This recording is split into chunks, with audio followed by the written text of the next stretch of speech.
Hello friends, मेरे YouTube channel botany girl में आपका स्वागत है। तो चलिए स्टार्ट करते हैं NCERT class 6 science chapter 14 water exercise questions. तो वीडियो स्टार्ट करने से पहले अगर आपको मेरी वीडियो अच्छी लगे तो प्लीज़ मेरी वीडियो को लाइक करें, कमेंट करें और मेरे चैनल को सब्सक्राइब करना बिल्कुल ना भूलें and press the bell icon ताकि आपको मेरी सारी न्यू वीडियोज़ की नोटिफिकेशन तुरंत मिलती रहे। तो चलिए स्टार्ट करते हैं। Question number 1 is fill in the blanks in the following. देखिए क्वेश्चन नंबर 1 में आपको फिलअप है वो आपको फिल करने हैं।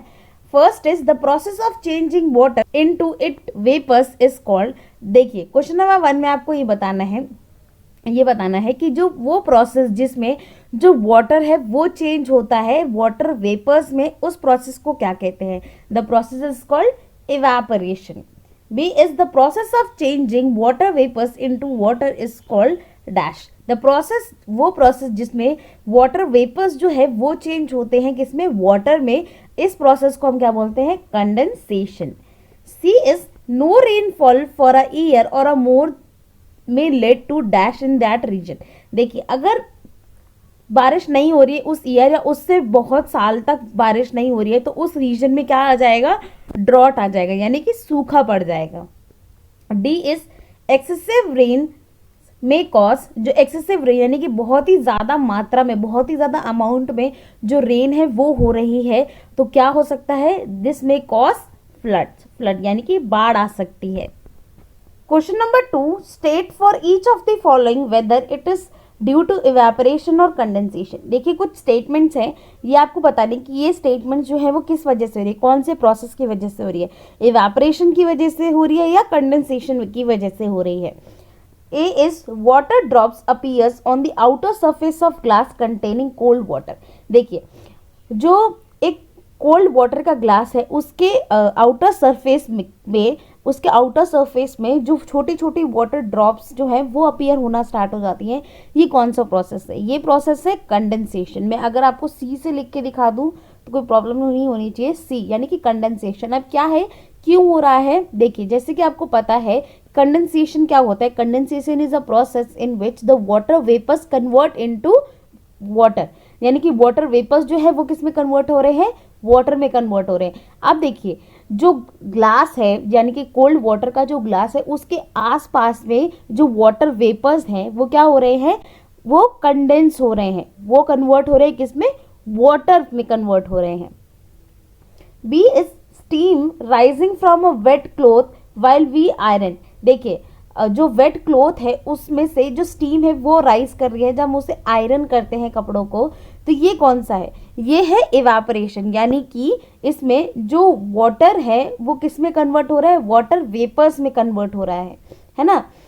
सी is fog appearing on cold winter morning. जो फॉग है वो अपीयर हो रही है कोल्ड विंटर मॉर्निंग में, यानी कि धुंध जो है वो दिख रही है। तो इसमें क्या है, ये कौन सा प्रोसेस हो रहा है, यहाँ पर हो रहा है कंडेंसेशन, यानी कि जो वाटर वेपर्स जो है वो किस में कन्वर्ट हो रहे हैं, वाटर में कन्वर्ट हो रहे हैं। D is black board ड्राइज up after wiping up. देखिए जो ब्लैक बोर्ड है वो सूख जाता है जब हम उसे वाइप करते हैं, तो ये कौन सा प्रोसेस है, ये इवेपोरेशन प्रोसेस है जिसमें जो वाटर है वो इवेपोरेट हो गया है किसमें, वाटर वेपर्स में। E is steam rising from a hot ग्रिडल when water is sprinkled on it. देखिए जब हम एक गर्म बर्तन में अगर हम पानी स्प्रिंकल कर देते हैं तो जो स्टीम है वो निकलती है बाहर, तो ये कौन सा प्रोसेस है, इवेपोरेशन है ये process. Question number 3, which of the following statements are true. Question number 3 में आपको ये बताने की कौन सी स्टेटमेंट ट्रू है। First is water vapour is present only during the monsoon. देखिए क्वेश्चन नंबर ए में ये बोल रहा है, पार्ट ए में ये बोल रहे हैं कि वाटर वेपर्स जो होते हैं जो एयर में प्रेजेंट होते हैं वो कब होते हैं, सिर्फ और सिर्फ मॉनसून के सीजन में। तो ये स्टेटमेंट फॉल्स है। जो वाटर वेपर्स हैं वो हमेशा थ्रू आउट दी सीजन जो है वो प्रेजेंट होते हैं एयर में।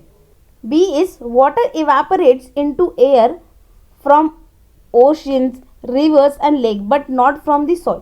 देखिए जो वाटर है वो इवेपोरेट होता है एयर में किस किस से, कौन कौन से सोर्सेस से, ओशन से, रिवर्स से, लेक से, बट सॉइल से नहीं होता। ये स्टेटमेंट फॉल्स है, सॉइल से भी जो वाटर है वो इवेपोरेट होता है। See is the process of water changing into water vapours और its vapours is called evaporation. वो प्रोसेस जिसमें जो वाटर है वो चेंज हो रहा है इनटू इट्स वेपर्स, ये स्टेटमेंट, ये उसको क्या कहते हैं, इस प्रोसेस को हम बोलते हैं इवेपोरेशन। ये जो स्टेटमेंट है ये ट्रू है। D is the evaporation of water take place only in light. जो इवेपोरेशन है वाटर का वो टेक प्लेस करता है सिर्फ सनलाइट में, तो ये स्टेटमेंट फॉल्स है। E is the water vapour condense to form tiny droplets of water in the upper layer of air when it's cooler. देखिए जो वाटर वेपर्स जो होते हैं वो कंडेंस हो जाते हैं और फॉर्म करते हैं छोटे छोटे tiny water droplets upper layer of air में, जब वो ठंडे हो जाते हैं, है ना, जब वाटर वेपर्स ठंडे हो जाएंगे तो वो किस में कन्वर्ट हो जाएंगे, छोटी छोटी टाइनी जो ड्रॉपलेट्स होती है वाटर की उसमें कन्वर्ट हो जाएंगे, तो ये स्टेटमेंट ट्रू है। Question number 4, suppose you want to dry your school uniform quickly, would you spread it near an angithi और a heater, help if yes how. देखिए अगर आपको क्वेश्चन नंबर 4 में यही बोल रहा है कि अगर आपको अपनी स्कूल की यूनिफॉर्म बहुत जल्दी सुखानी है तो आप उसे कहाँ रखेंगे, अंगीठी के पास में, और हीटर की अगर आप हेल्प लेंगे, हीटर की हेल्प लेंगे, अगर आप लेंगे तो कैसे लेंगे। Answer is yes, to dry our school uniform the uniform is spread near angithi और हीटर, बिकॉज देखिए हमें यस हम अपने स्कूल यूनिफॉर्म को सुखाने के लिए उसको अंगीठी या हीटर के पास रखेंगे। क्यों? क्योंकि इवेपोरेशन जो होता है वो इंक्रीज होता है अगर टेम्परेचर हाई हो।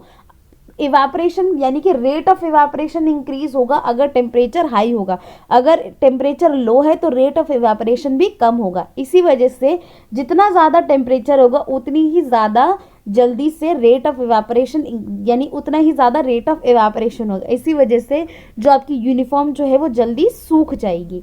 Question number 5 is take out cool bottle of water from a refrigerator and keep it on a table. After some time you will notice a puddle of water around it. Why?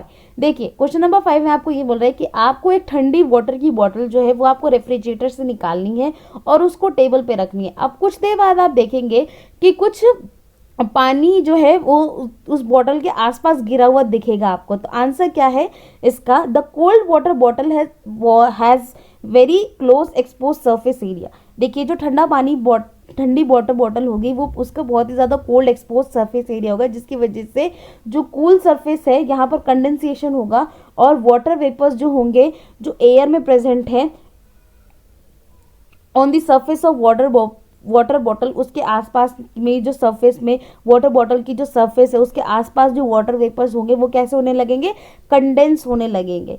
ठीक है, अब जो condense होंगे, जैसे ही water vapours condense होने लगेंगे तो water molecule जो किस में कन्वर्ट हो जाएंगे, वो वाटर में कन्वर्ट हो जाएंगे, और जो कंडेंस वाटर मॉलिक्यूल्स होंगे वो कहाँ स्प्रेड हो जाएंगे, बॉटल के आसपास स्प्रेड हो जाएंगे। तो कुछ देर बाद आप देखेंगे कि जो वाटर का पडल जो है वो आप आसपास देखेंगे बॉटल के पास में।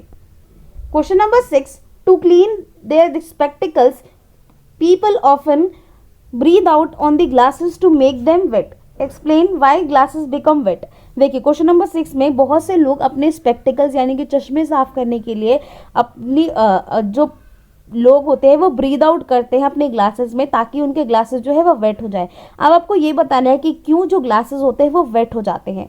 आंसर इज, जब हम एयर ब्रीद आउट करते हैं तो वो कंटेन करते हैं वाटर वेपर्स जो कंडेंस हो जाते हैं किसमें, सरफेस ऑफ जो सरफेस है स्पेक्टिकल्स का वहाँ पर वो कंडेंस हो जाते हैं, जिसकी वजह से जो ग्लास होता है स्पेक्टिकल्स का वो वेट हो जाता है। और ये जो small amount of water molecule जो होते हैं ये हेल्प करते हैं और ये इजी करते हैं ताकि जो इंसान है या पीपल है वो अपने स्पेक्टिकल्स को आराम से साफ कर सके, ईजी तरीके से साफ कर सके। 7th is how are cloud formed. देखिए क्वेश्चन नंबर 7 में ये बताना है आपको कि कैसे जो बादल है वो बनते हैं। Answer is, the water present on the earth evaporate due to heating by the sun. देखिए जो वाटर प्रेजेंट है अर्थ में वो क्या होगा, इवेपोरेट होगा। इवेपोरेशन का मतलब कि जो वाटर है वो किस में कन्वर्ट हो रहा है, वाटर वेपर्स में। किस वजह से, जो सन है उनको वाटर को कन्वर्ट करता है वाटर वेपर्स में, यानी कि इवेपोरेशन होता है। अब ये वाटर वेपर्स जो होते हैं ये एयर में जाते हैं और कंडेंस हो जाते हैं और फॉर्म करते हैं tiny droplets of water high altitude में। ठीक है, जो हमें देखते हैं क्लाउड्स जैसे। जैसे ही ये क्लाउड फॉर्म होते हैं 10 tiny droplets of water at high altitude which appear as cloud, जो हमें क्लाउड जैसे दिखते हैं। Thus clouds are formed by the condensation of water vapours present in air at high altitude. जो क्लाउड है वो फॉर्म होते हैं किसके थ्रू? कंडेंसेशन ऑफ वाटर, जो वाटर वेपर्स है उनका कंडेंसेशन हो रहा है। जो वाटर वेपर्स कहाँ प्रेजेंट है? एयर में प्रेजेंट है, लेकिन वाटर वेपर्स एयर में प्रेजेंट है हाई एल्टीट्यूड पे। Question number 8, when does a drought occur? Question number 8 में आपको बताने की कब सूखा पड़ता है। आंसर है if there is no rain for a long period और many years then there is a scarcity of water in that region, this lead to the drought. देखिए क्वेश्चन नंबर 8 में आपको ये बताना था कि कैसे ड्रॉट पड़ता है। द आंसर इज कि अगर बहुत लंबे समय से बारिश नहीं हुई है या बहुत सालों से बारिश नहीं हुई है उस जगह पे, तो वहाँ पर जो पानी है उसकी कमी हो जाती है, जिसकी वजह से वहाँ के उस रीजन में ड्रॉट पड़ जाता है। तो आज के लिए इतना ही। अगर आपको मेरी वीडियो अच्छी लगी तो प्लीज़ मेरी वीडियो को लाइक करें, कमेंट करें और मेरे चैनल को सब्सक्राइब करना बिल्कुल ना भूलें and press the bell icon, ताकि आपको मेरी सारी न्यू वीडियोस की नोटिफिकेशन तुरंत मिलती रहे। Thank you so much.